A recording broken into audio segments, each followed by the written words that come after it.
আমাদের এইটাই চিন্তা, আমাদের চিন্তা আমাদের সন্তান স্কুলে পড়বে, কিছু বড় হবে, বয়স হবে, এরপরে আমরা ভিসা কাটিয়ে বিদেশে পাঠাবো, সে মাসে লক্ষ লক্ষ টাকা কামাবে, তারপরে আমাদেরকে পাঠাবে, আমরা গাড়ি কিনবো, বাড়ি কিনবো, আমাদেরকে তারা খাওয়াবে, আমাদেরকে তারা পালবে। এইটা আমাদের চিন্তা। কথা বলেন ঠিক কিনা?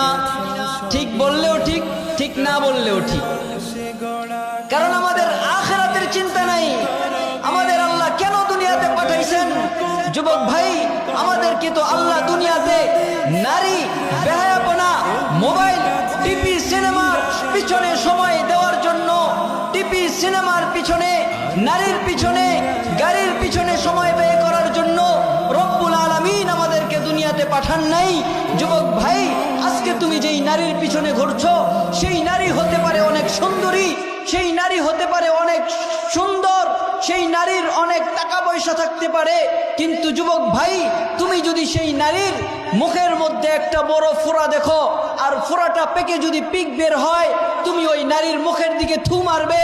আজকে এই নারীর পিছনে পড়ে তুমি তোমার বাড়ি, তুমি তোমার বাবা, তুমি তোমার মার সম্পর্ককে নষ্ট করছো, তুমি তোমার পরিবারকে বিচ্ছিন্ন করে অন্য জায়গায় যে সংসার করছো।